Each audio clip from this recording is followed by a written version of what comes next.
नमस्कार मैत्रिणींनो, संगीता क्रिएशन्समध्ये तुमचं खूप खूप स्वागत आहे। सर्वांना श्री स्वामी समर्थ। संगीता क्रिएशन्समध्ये आज आपण पाहणार आहोत साडीला पिको फॉल करण्याची सोपी पद्धत। तर पिको करताना सगळ्यात आधी सरळ कटिंग करणं महत्त्वाचं असतं। त्यासाठी सरळ कटिंग करताना साडी जमिनीवर अंथरून घ्यायची आहे सरळ, आणि मग सरळ कटिंग करायचं आहे। बऱ्याच जणी सरळ धागा ओढून पण कटिंग करतात, पण कधी कधी साडीचं विणकाम असं असतं की सरळ धागे नसतात, अशा वेळेस प्रॉब्लेम होतो। त्यामुळे मी सगळे साडीची कटिंग करताना अशा पद्धतीने जमिनीवर सरळ साडी अंतरते आणि एका सरळ लाईनमध्ये कात्री ठेवून साडीचं सरळ कटिंग करून घेते। आता ह्या पद्धतीने दोन्ही साईडचं कटिंग झालेलं आहे।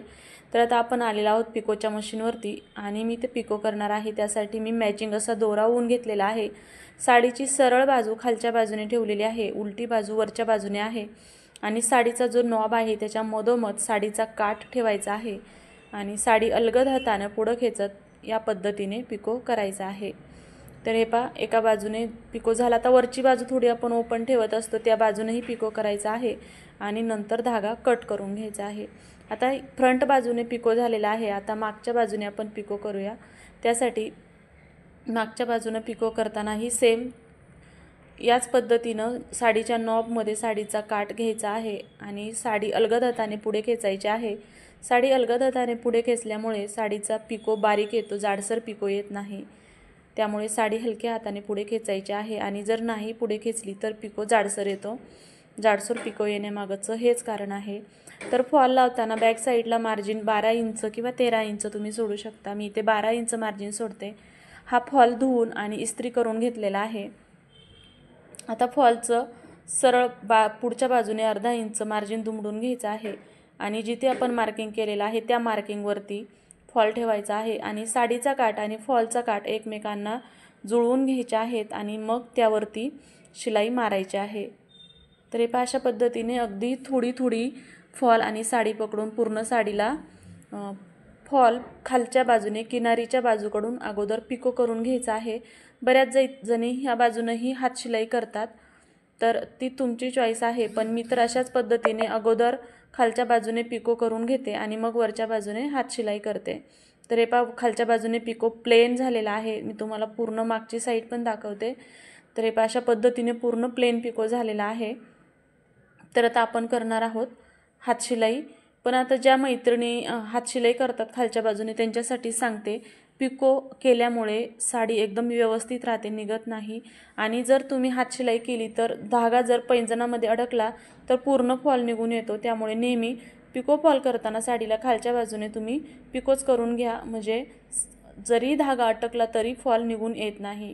तर आता इथे हात शिलाई करताना दोरा किती घ्यायचा, तर आपला 2.5 मीटर इतकं फॉलचं रुंदी असते, तर तुम्ही 3 इंचापर्यंत 3 मीटरपर्यंत तुम्ही दोरा घेऊ शकता। तर त्यासाठी अंदाजे माप घ्यायचा आहे। तर आता दोऱ्याला मी हात शिलाईच्या सुईमध्ये ओवून घेतलेला आहे।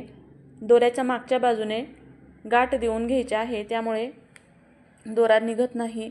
आणि आता मार्जिन किती सोडायचं हात शिलाई करताना, तर वरच्या बाजूने 1/4 इंच ठेवायचं आहे आणि खालच्या बाजूने अगदी सुईच्या टोका एवढं।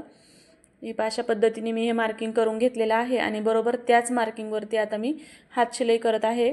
सुरुवातीला हात शिलाई करताना काळजी घ्यायची आहे, कारण सुरुवातीला दोरा तुटण्याची भीती असते।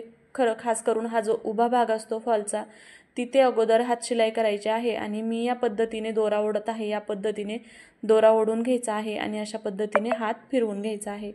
वरच्या बाजूनही थोडंसं 12-13 इंचापर्यंत तुम्ही व्यवस्थित जरा दोरा वळायचा आहे। इथं म्हणजे थोड्या सुरुवातीलाच दोरा तुटण्याची शक्यता असते, पुढे नाही, कारण सुरुवातीला दोरा जास्त असतो, गाठ बसते किंवा दोरा तुटतो। तर हे होऊ नये म्हणून अशा पद्धतीने अगदी सावकाश हाताने हात शिलाई करून घ्यायची आहे। आणि हात शिलाई केल्यानंतर जसं की मी तुम्हाला दाखवलं आहे, या फॉलवरती हात फिरवून घ्यायचा आहे, म्हणजेच फॉल एकदम प्लेन लागला जातो, कुठंही फॉल किंवा साडी गोळा होत नाही।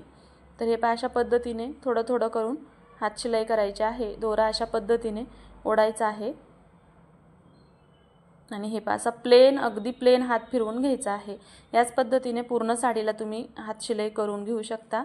तर चला मी पूर्ण साडीला हात शिलाई करून घेतलेले आहे आणि तुम्ही इथे पाहू शकता इथे या बाजूने दोरा लॉक करून घ्यायचा आहे शेवटला आल्यानंतर आणि तुम्ही इथे पाहू शकता पूर्ण प्लेन असा साडीला फॉल लागला गेलेला आहे, कुठेही साडी किंवा फॉल गोळा झालेला नाही।